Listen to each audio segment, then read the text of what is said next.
ஆண்டவரே, உம்மை துதிக்கிறோம்ப்பா, உம்மை ஸ்தோத்தரிக்கிறோம். அருமையான இந்த நேரத்துக்காக நன்றி செலுத்துகிறோம். இந்த வேளையில் நாங்கள் உம்முடைய வசனங்களை தியானிக்க போகிறோம். நீர் எங்களோடு பேசுங்க. எங்களுக்கு தேவையான பரலோக மன்னாவை தாங்க. இயேசுவின் மூலம் ஜெபங்களும் பிதாவே, ஆமென், ஆமென், ஆமென். Praise the Lord. அல்லேலூயா, அல்லேலூயா. நம்முடைய தியானத்துக்கு ஆதாரமாக ஒரு வசனத்தை முதலாவது வாசிக்கலாம். 96வது சங்கீதம் 13வது வசனம். சங்கீதம் 96:13. அவர் வருகிறார், அவர் பூமியை நியாயம் தீர்க்க வருகிறார். அவர் பூலோகத்தை நீதியோடும் ஜனங்களை சத்தியத்தோடும் நியாயம் தீர்ப்பார். அல்லேலூயா. ஆண்டவராகிய இயேசு கிறிஸ்துவின் வருகையை தாவீது முன்னறிவித்திருக்கிறார். சங்கீதத்தின் தலைப்பிலே யார் பாடினது போடப்படவிட்டாலும் இது தாவீது தான் பாடியிருக்கிறார். அதை நாம் 1 நாளாகமம் 16ஆம் அதிகாரத்திலே வாசிக்கும்போது அங்கே சொல்லப்பட்ட இந்த சங்கீதத்தின் வார்த்தைகள் தான் இங்கே எடுத்து எழுதப்பட்டிருக்கிறது. அப்போ இயேசு கிறிஸ்துவின் வருகைக்கு, இயேசு கிறிஸ்து பிறப்பதற்கு முன்பதாகவே தாவீது ராஜா என்ன செய்கிறார்? இயேசுவின் வருகையை குறித்து அங்கே சொல்லியிருக்கிறார். அவர் வருகிறார், அவர் பூமியை நியாயம் தீர்க்க வருகிறார். அவர் இனிமேல் பூமிக்கு வரும்போது எப்படி வருவார்? நியாயாதிபதியாய் வருவார், ராஜாதி ராஜாவாய் வருவார். அல்லேலூயா. ஆகவே அந்த நியாயம் தீர்க்க வருகிற அந்த தேவனுடைய வருகை குறித்து தாவீது அழகாக சொல்லியிருக்கிறார். ஆகவே தான் அவர் சொல்லுகிறார் அந்த அதிகாரத்தில் 9ஆம் வசனத்தில், பரிசுத்த அலங்காரத்துடனே கர்த்தரை தொழுது கொள்ளுங்கள் என்று நிறைய காரியம் அங்கே சொல்றார். ஆகவே ஏனென்றால் தேவன் நியாயம் தீர்க்கிற நியாயாதிபதியாய் வரப்போகிறார். இப்போ இயேசு கிறிஸ்து 2000 ஆண்டுகளுக்கு முன்பாக வரும்போது அவர் மன்னிக்கிறவராக, நம்ம என்ன சொன்னாலும் அதுக்கு எதிர் பேசாதவராக, அவமானங்களை ஏற்றுக்கொள்ளுகிறவராக, அடிகளையும் தாங்கிக் கொள்ளுகிறவராக, கண்ணீர் விடுகிறவராக, நமக்காக வேதனைப்படுகிறவராக, நமக்காக எல்லாவற்றையுமே அர்ப்பணிக்கிறவராய் கடந்து வந்தார். ஆனால் இனிமேல் இயேசு கிறிஸ்து வரும்போது அப்படிப்பட்ட அனுபவத்தோடு அவர் வரமாட்டார். அந்த கிருபையின் காலம் முடிந்துவிடும். இனிமேல் அவர் பூமிக்கு வருவதற்கு முன்பதாக கிருபையின் காலம் முடிந்துவிடும். அதுக்கு பிறகு அவர் மன்னிக்கிறவராகவோ, அவர் நாம் என்ன சொன்னாலும் ஏற்றுக்கொள்கிறவராகவோ அவர் வரமாட்டார். அவர் நியாயம் தீர்க்கிற நியாயாதிபதியாய் வருவார். அல்லேலூயா. அவருடைய நியாய தீர்ப்பை குறித்து வேதத்தில் நிறைய இடங்களை நம்ம வாசிக்க முடியும். பிரசங்கில வாசிக்கும் போது 11ஆம் அதிகாரம் 9ஆம் வசனத்தை வாசிங்க. வாலிபனே, உன் இளமையிலே சந்தோஷப்படு, உன் இருதயம் உன்னை பூரிப்பாக்கட்டும்.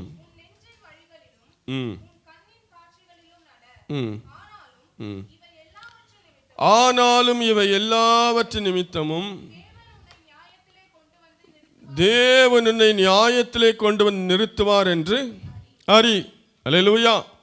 பின் நம்ம என்ன செஞ்சாலும், அங்கே வாலிபர்களுக்கு சொல்லப்படுகிறது, பொதுவாக நம்ம என்ன செய்தாலும் கடைசியில் நம்ம எங்கே போய் நிற்கணும்?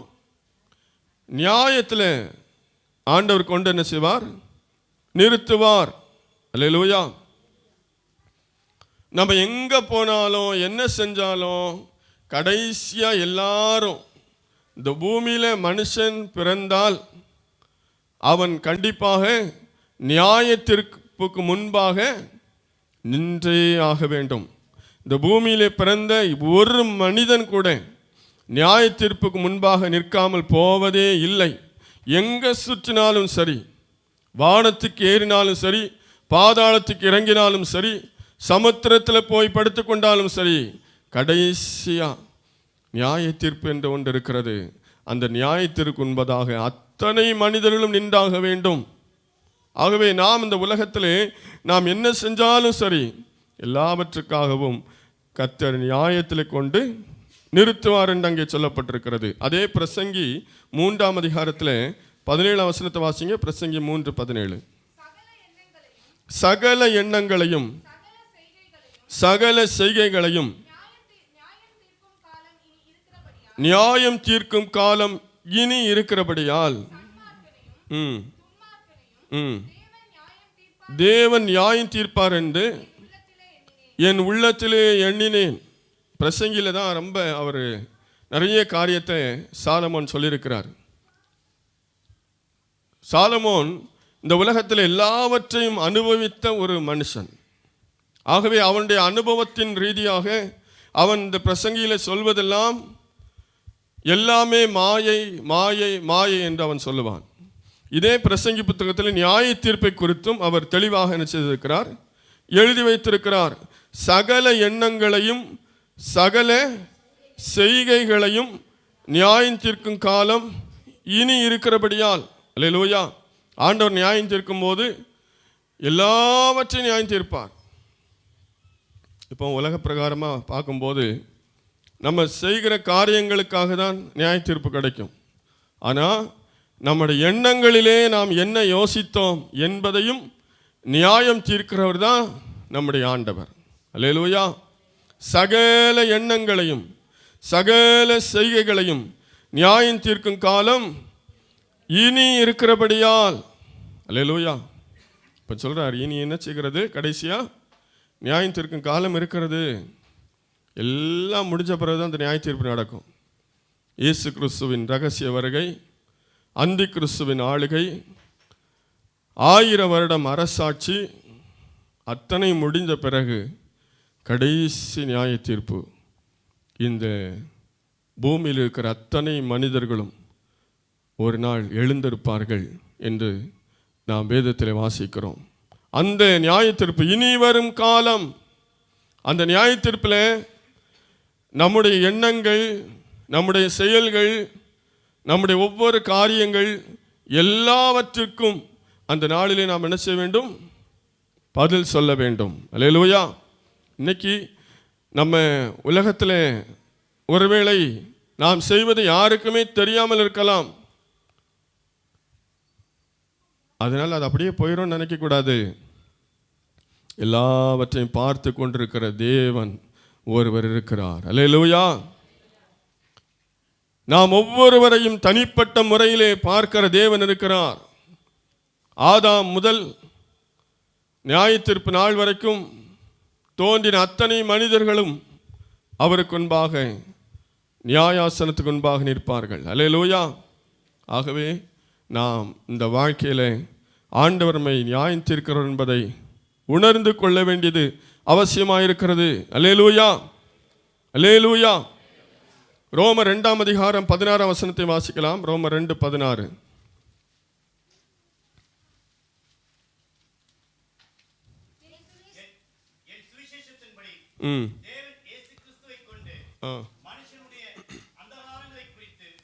அந்தரங்கங்களை குறித்து ஆமீன். மனுஷனுடைய அந்தரங்கங்களை, அந்தரங்கமானது மற்றவர்களுக்கு தெரியாதது. அல்லேலூயா. அந்தரங்கங்களை குறித்து வாசிங்க.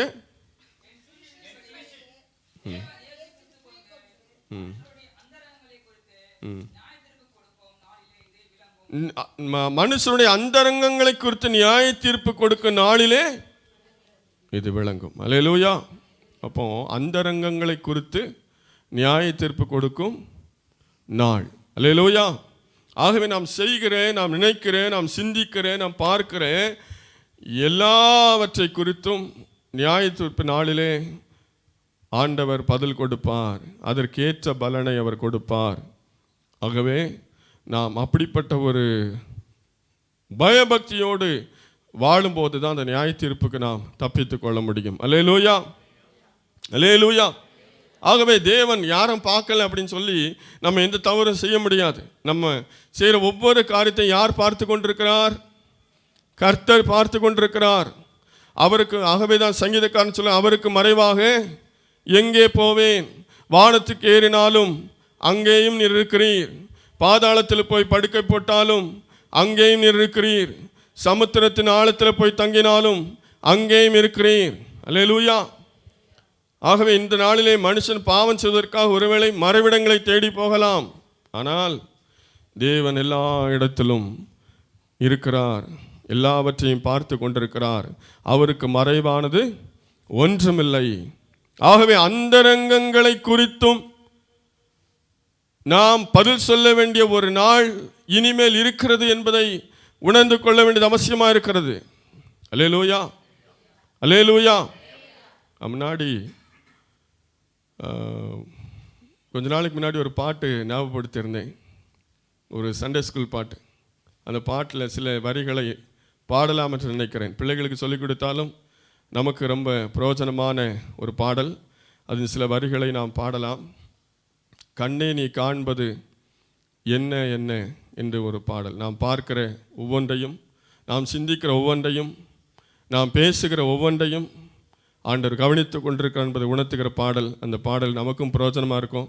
ஆகவே நான் பாடுறேன், உங்களுக்கு தெரியும், ஏற்கனவே நான் ஞாபகப்படுத்தியிருக்கிறேன். சண்டே ஸ்கூலில் கூட நம்ம சொல்லிக் கொடுத்துருக்குறோம். கண்ணே நீ காண்பது என்ன என்ன, கண்ணே நீ காண்பது என்ன என்ன, ஏசப்பா மேலிருந்து தாழ உன்னை பார்க்கிறாரே. கண்ணே நீ காண்பது, உங்க கண்ணை பார்த்து கேளுங்க. கண்ணே நீ காண்பது, நீங்க என்னையே பார்த்துட்டு இருக்காதுங்க. கண்ணே நீ காண்பது,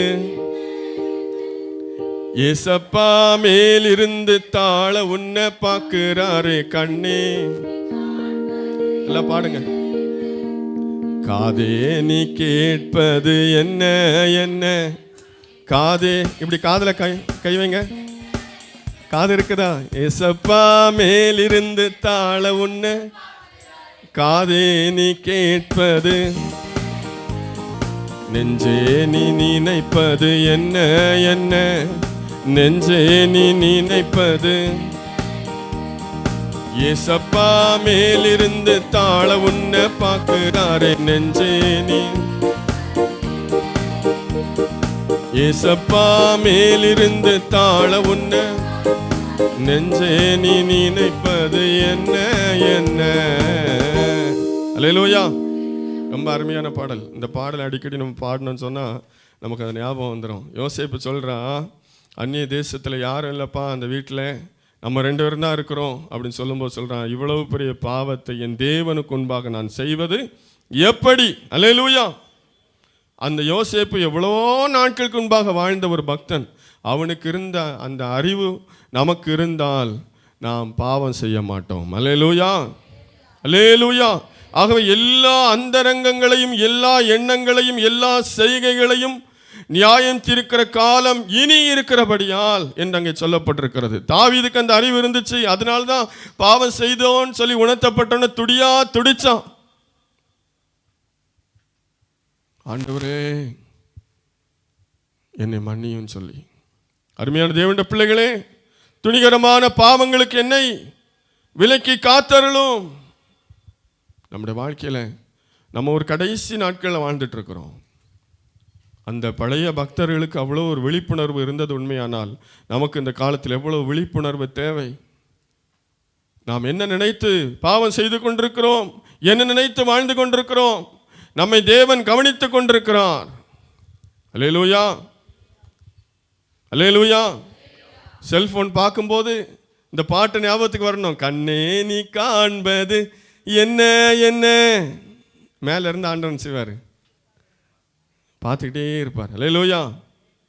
ஒரு தூதன் பக்கத்துல இருந்து பாடிக்கிட்டே இருப்பான். டேய் என்னடா பார்க்குற, என்ன பார்க்குறம்மா, யாருமே இல்லையா, உங்க வீட்டில் யாரும் இல்லையா, உங்க ரூம்ல யாரும் இல்லையா, நீங்க இருக்கிற இடத்துல யாரும் இல்லையா? யாரும் இல்லைன்னு நினைக்கிற இடத்துல தான் ஆண்டவர் இருக்கிறார். அல்லேலூயா. அப்போ அந்த பாட்டு ஞாபகம் வரணும். அல்லேலூயா. காதால கேட்கிறோம், கேட்டுட்டு விட்டுறோம். வாயால பேசுறோம், பேசிட்டு விட்டுறோம். சிந்தனையில சில காரியங்களை சிந்திக்கிறோம், விட்டுறோம். ஆனால் அதெல்லாம் அப்படியே போயிடுச்சுன்னு நினைக்கிறீங்களா? இல்லை, எல்லாமே ரெக்கார்ட் ஆகிட்டு இருக்கு. அல்லேலூயா. ஆண்டவர் வந்து சும்மா உட்கார்ந்துட்டு இருக்கல. அகில உலகத்தையும் ஆளுகை செய்கிற ஆண்டவர். அவருக்கு மறைவாக இந்த உலகத்திலே மனிதன் எதையுமே செய்ய முடியாது. எல்லாவற்றையும் அவர் ரெக்கார்ட் பண்ணிட்டு இருக்கு. ரெக்கார்ட் பண்ணி அவர் வந்து ரெக்கார்ட் பண்ணல, ஆட்டோமேட்டிக்காக ரெக்கார்ட் ஆகிட்டு இருக்குது. நியாய தீர்ப்பு நாளில் அவர் தட்டினாருன்னு வைங்க, நம்ம மானம் கப்பல் ஏறி போயிடும். அல்லேலூயா, அல்லேலூயா. நியாய தீர்ப்பு நாளில் ஆண்டவரே என் வீடியோலாம் போட வேண்டாம், நானே நரகத்துக்கு போயிடுறேன் அப்படின்னு சொல்லிடுவோம். சொல்லுவோமா இல்லையா? அதனால அப்படி ஒரு நிலைமை நமக்கு வரக்கூடாது. அருமையான தேவனுடைய பிள்ளைகளை, ஆகவே அவர் வருகிறார், அவர் பூமியை நியாயம் தீர்க்க வருகிறார். அல்லேலூயா. நீதியோடும் சத்தியத்தோடும் நியாயம் தீர்க்க வருகிறார் என்ற அந்த வசனம் நம்முடைய வாழ்க்கை என்ற நாளில் எதை நமக்கு சொல்லுகிறார் என்று சொன்னால், நாம் நியாயம் தீர்க்கப்படும் போது என்ன பங்கை பெற்றுக்கொள்ளப் போகிறோம்? உலகத்தோடு ஆக்கினைக்குள்ளாக தீர்க்கப்பட போகிறோமா, அல்லது நாம் மகிமையிலே தேவனுடைய சந்தோஷத்திலே பிரவேசிக்க போகிறோமா என்பதை நாம் சிந்தித்து பார்க்க வேண்டியது அவசியமாக இருக்கிறது. ஆண்டவர் என்னென்ன காரியங்களை நியாயம் தீர்க்கிறார் என்று சொல்லி நிறைய காரியங்கள் இருக்கிறது. நான் வேகமாக 2-3 காரியங்களை மாத்திரம் உங்களுக்கு நான் சுட்டிக்காட்ட விரும்புகிறேன். கடந்த வாரத்தில் நாம் தியானித்தோம், தேவ பக்தியாய் குறித்து. தேவ பக்தியாய் நடந்தால் தேவன் நம்மை சோதனை நின்று விடுவிப்பார் என்கிற தலைப்பிலே தேவ பக்தியை குறித்து சில காரியங்களை பார்த்தோம். அந்த இடத்துல அவபக்தி என்கிற ஒரு வார்த்தையை நாம் வாசித்தோம். இன்றைக்கும் நாம் வாசிக்கலாம். யூதாவின் நிருபத்திலே 14ஆம் வசனத்தை வாசிக்கலாம். யூதா 14.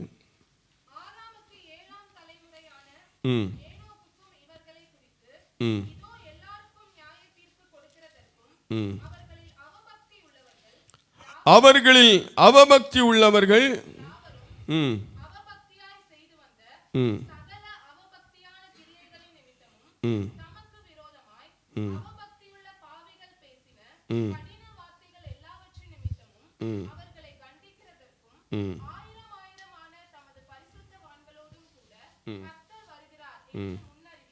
ஆமென்.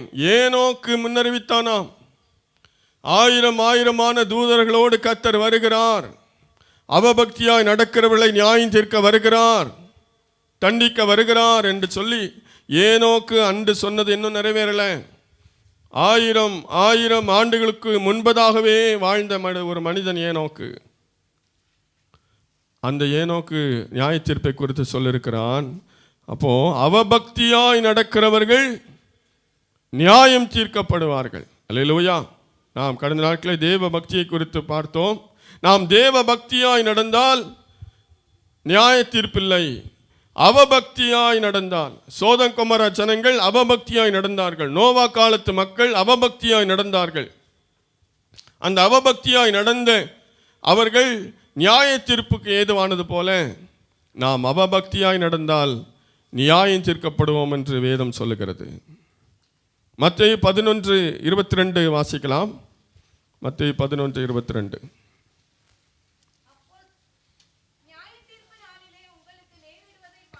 நியாய தீர்ப்பு நாளிலே உங்களுக்கு நேரிடுவதை பார்க்கிலும்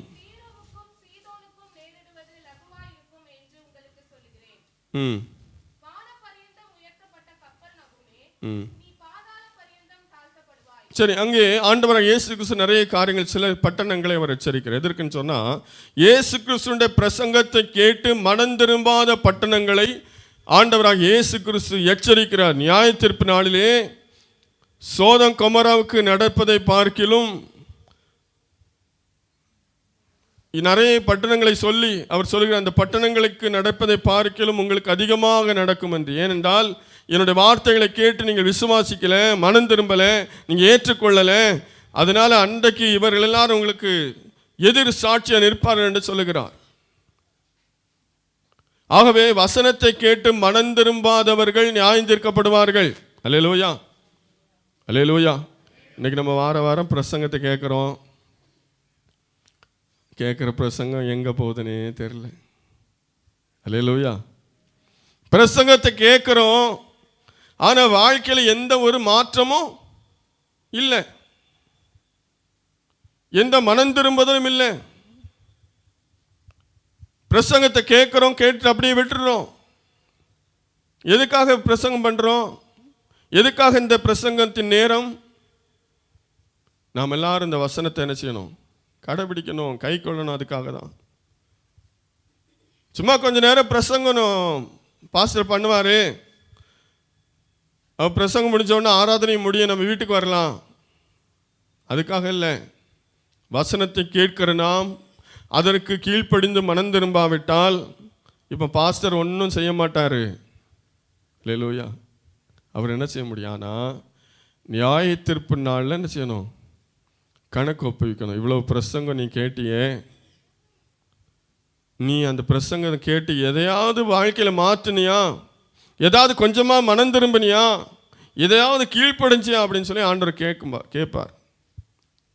ஆகவே அங்கே சொல்லுகிறார், மனம் திரும்பாத ஜனங்களுக்கு நியாய தீர்ப்பு உண்டு சொல்லுகிறார்.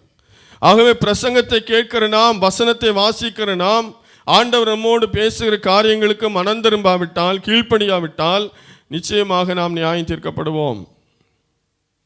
அதே மத்தேயு 12:36 வாசிங்க.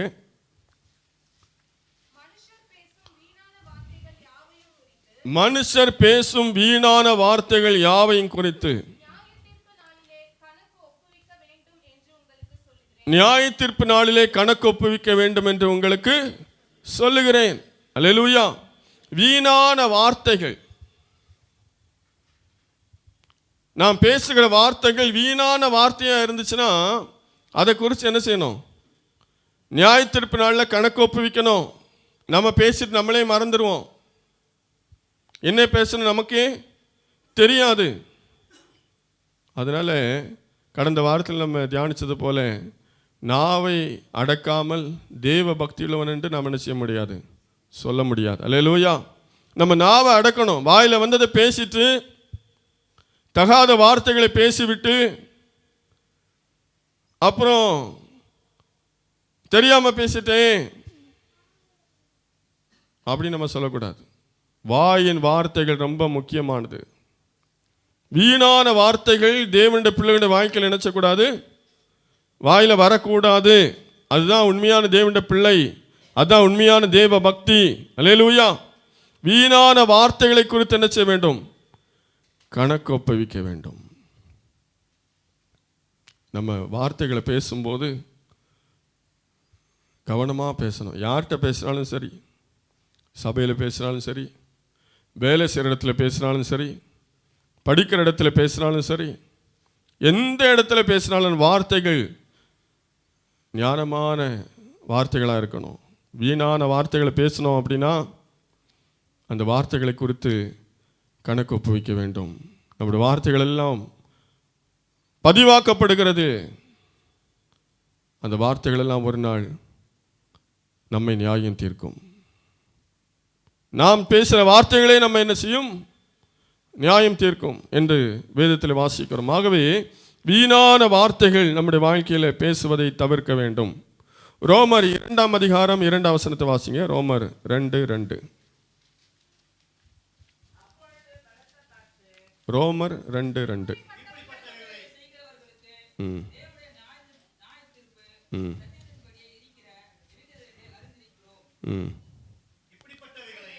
ஒன்றாம் வசனம்.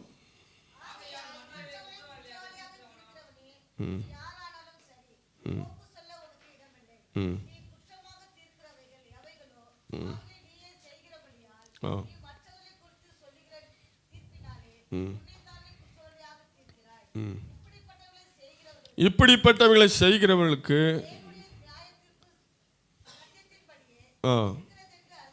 சரி, யாரை ஆண்டவர் நியாயம் தீர்க்கிறார்? மற்றவர்களை குற்றவாளியாக தீர்க்கிறவர்கள்.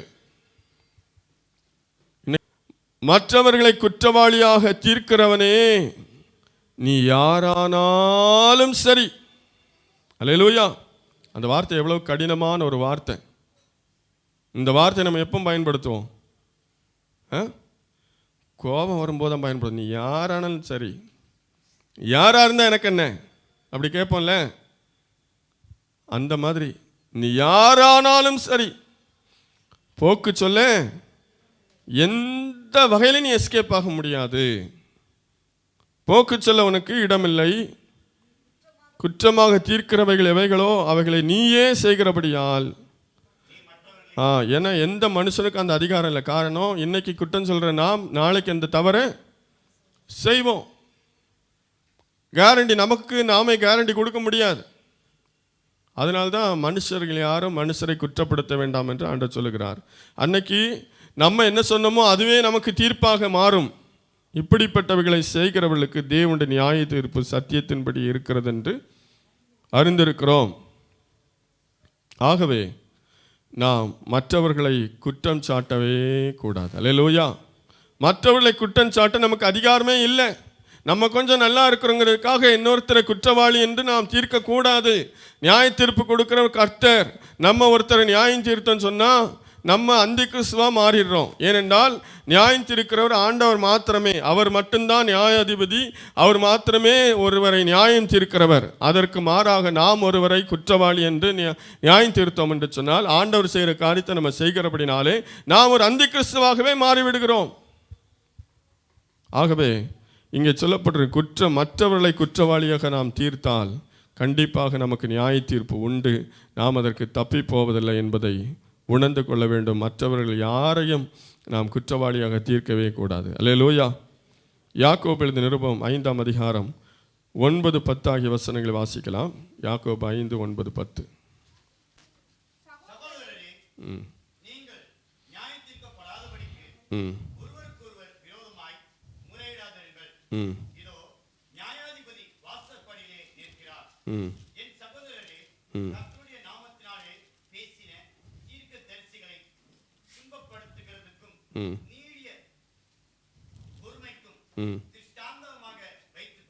ஆமென். இங்க வாசிக்கிறோம், ஒருவருக்கு ஒருவர் விரோதமாய் முறையிடாதிருங்கள், இதோ நியாயாதிபதி வாசற்படியில் நிற்கிறார். அல்லேலூயா. வாசற்படியில் நிற்கிறார்னா ரொம்ப சமீபமா இருக்கிறார் அப்படின்னு அர்த்தம். ஆகவே ஒருவருக்கு ஒருவர் முறையிடாதிருங்கள். முறையிடுதல்னு சொன்னால் வாக்குவாதம் பண்ணுறது, சண்டை போடுறது, எதையும் பொறுக்க முடியாமல் தர்க்கம் பண்ணுறது, இதுதான் என்னது முறையிடுறது. இந்த சண்டைகள், வாக்குவாதங்கள் இவைகளெல்லாம் ஏன் வருகிறது? இங்கே வாசிக்கிறோம், தீர்க்கதரிசிகளை ஞாபகத்தில் வச்சுக்கோங்க, நீடிய பொறுமையாக இருக்கணும் என்று சொல்லுகிறார். அல்லேலூயா. ஏன் மற்றவர்கள் செய்கிற அநியாயத்தை நம்மால் சகித்துக் கொள்ள முடியவில்லை? ஏன் மற்றவர்கள் சொல்லுகிற வார்த்தைகளை நம்மால் ஏற்றுக்கொள்ள முடியவில்லை, சகித்துக் கொள்ள முடியவில்லை, பொறுத்து கொள்ள முடியவில்லை? ஏன் வாக்குவாதம் பண்ணுகிறோம்? ஏன் முறையிடுகிறோம்? ஏன் சண்டையிடுகிறோம்? ஏன் தர்க்கம் பண்ணுகிறோம்?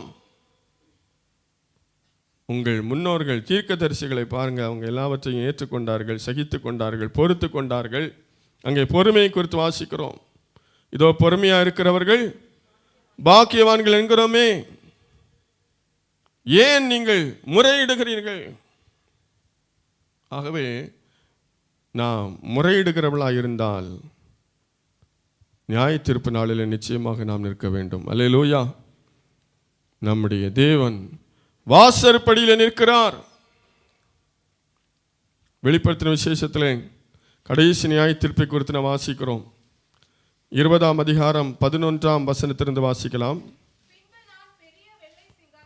பின்பு நான் பெரிய வெள்ளை சிங்காசனத்தையும் அதன் மேல் வீற்றிருக்கிறவரையும் கண்டேன்.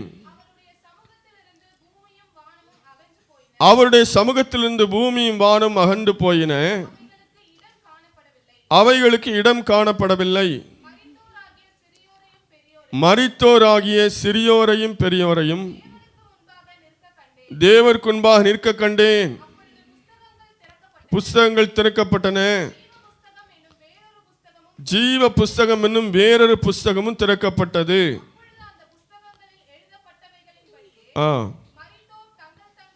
மரித்தோர் தங்கள் தங்கள் கிரியைகளுக்கு தக்கதாக நியாய தீர்ப்படைந்தார்கள். சமுத்திரம் தன்னிலுள்ள மரித்தோரை ஒப்புவித்தது. மரணமும் பாதாளமும் தங்களிலுள்ள மரித்தோரை ஒப்புவித்தன.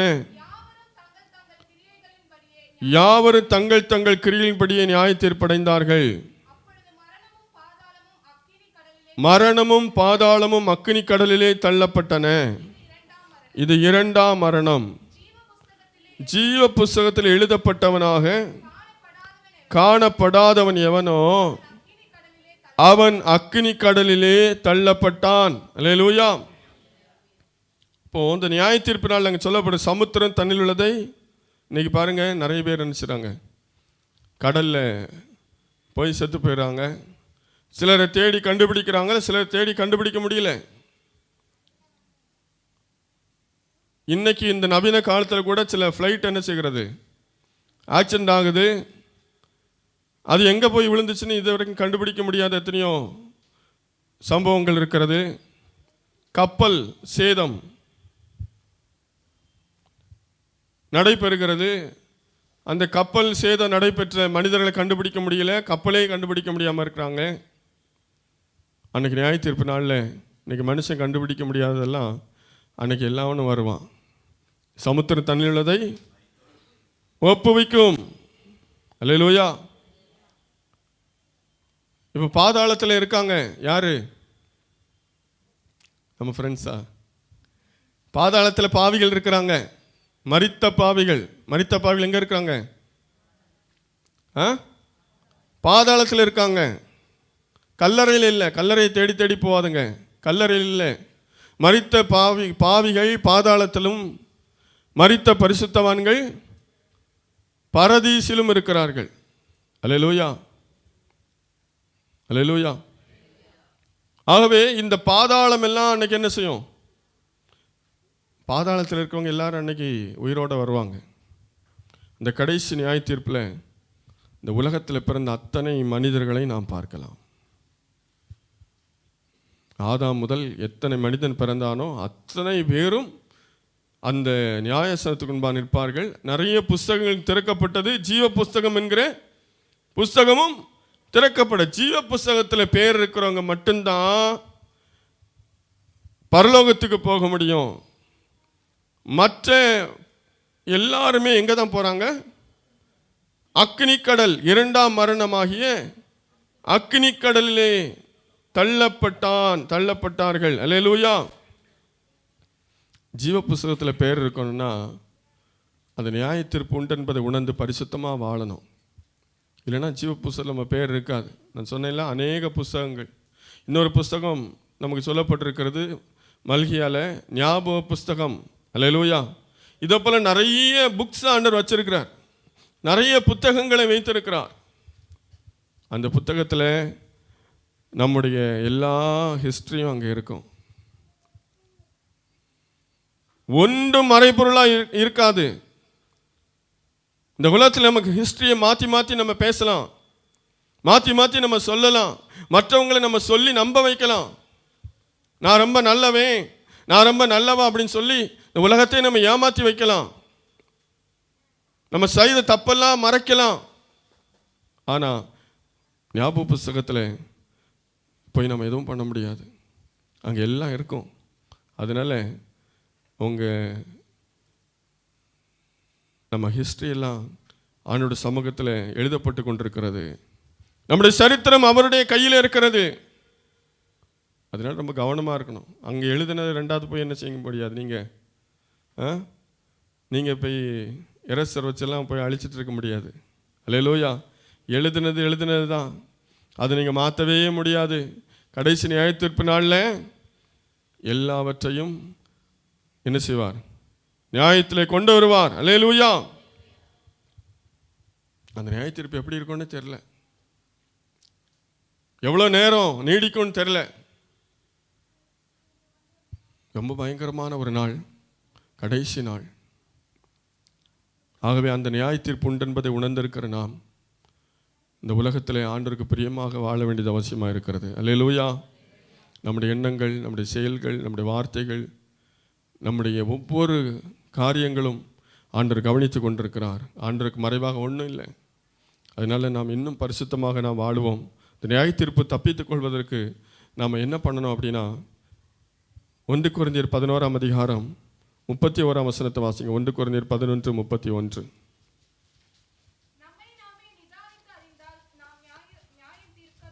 ரொம்ப சிம்பிள்.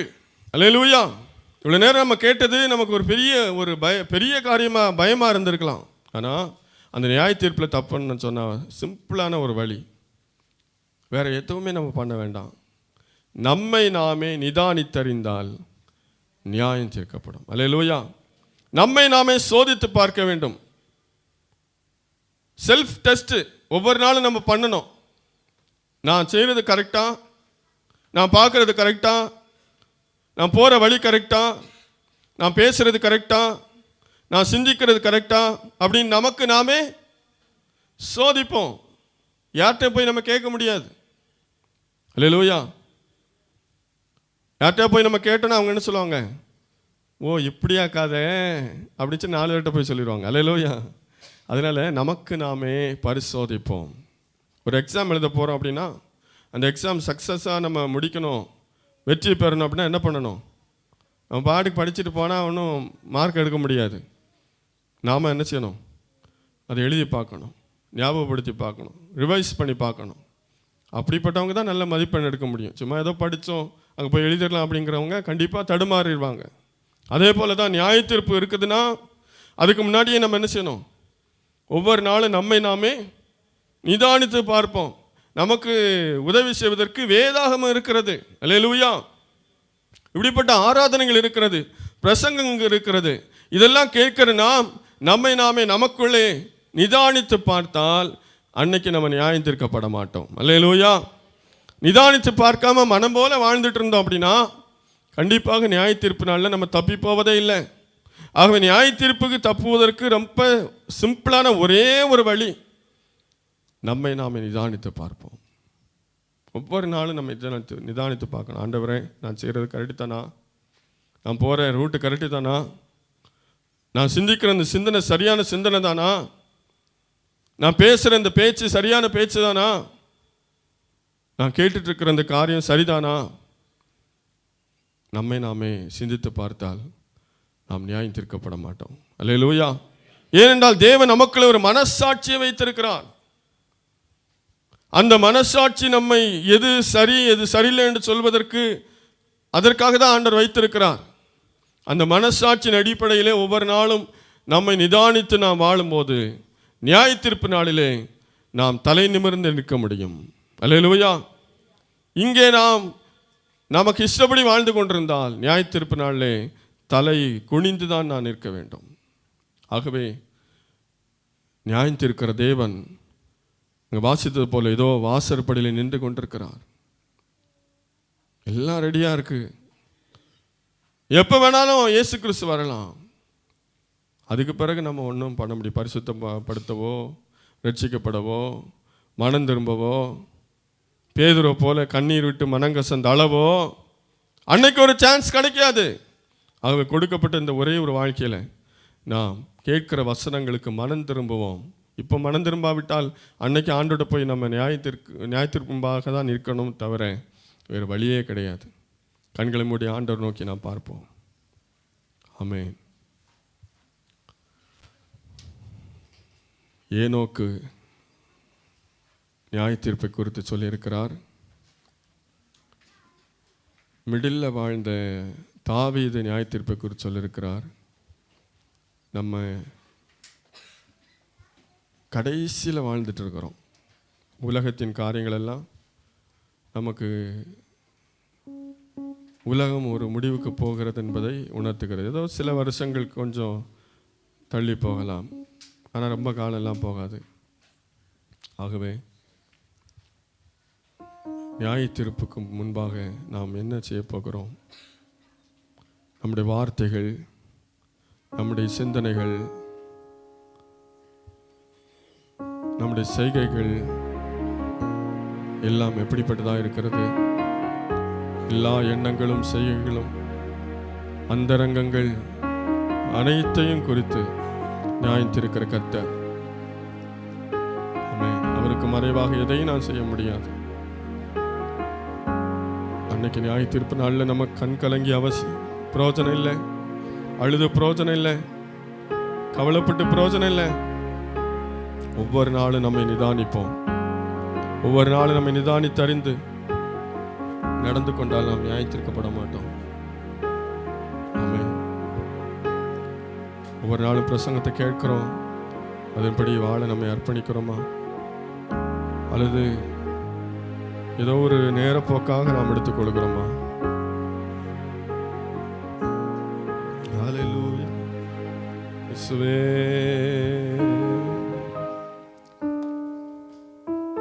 ஆமென், ஆமென்.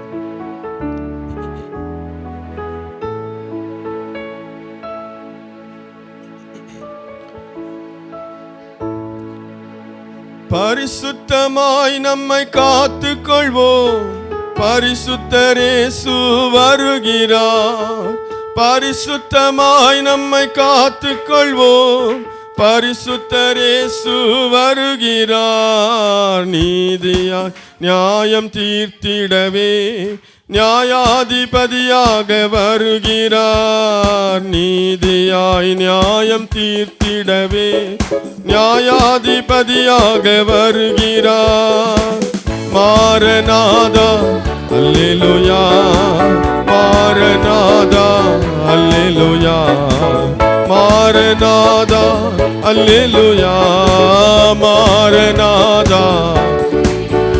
ஆமென். மாரநாதா. ஆண்டவரே, ஓ மாரநாதா, மாரநாதா அல்லேலூயா, மாரநாதா அல்லேலூயா. நித்திரையை விட்டு நாம் எழும்புவோம். நீதியின் சூரியன் வருகிறார். நித்திரையை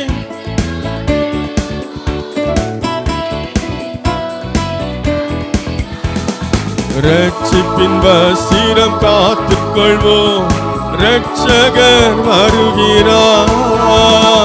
ரட்சிப்பின் வசீரம், ஆமென், ரட்சகர் வருகிறார். மாரநாதா அல்லேலூயா, மாரநாதா அல்லேலூயா, மாரநாதா அல்லேலூயா, அல்லேலூயா. மரணத்தை வென்ற நம் ஆண்டவர் மணவாளனாகவே வருகிறார். மரணத்தை, ஆமென், ஆமென், வருகிறார். கரை திரையற்ற சபையினை தம்மோடு சேர்க்கவே வருகிறார். கரை திரையற்ற சபையினை தம்மோடு சேர்க்கவே வருகிறார். மாரநாதா அல்லேலூயா, ஆமென், அல்லேலூயா, மாரநாதா அல்லேலூயா, மாரநாதா அல்லேலூயா. சொல்லுவோம். மாரநாதா என்று சொன்னா இயேசு சீக்கிரமாய் வருகிறார்.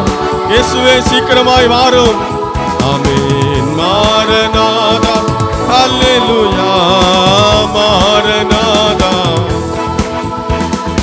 இயேசுவின் இரண்டாம் வருகை அதிவேகமாய் நெருங்கி வருதே. இயேசுவின் இரண்டாம் வருகை அதிவேகமாய் நெருங்கி வருதே. ஆயத்தமாகிடுவோம் அன்பர் இயேசுவை சந்திக்கவே. ஆயத்தம், ஆமென், அன்பர் இயேசுவை சந்திக்கவே. மாரநாதா, ஆமென், மாரநாதா,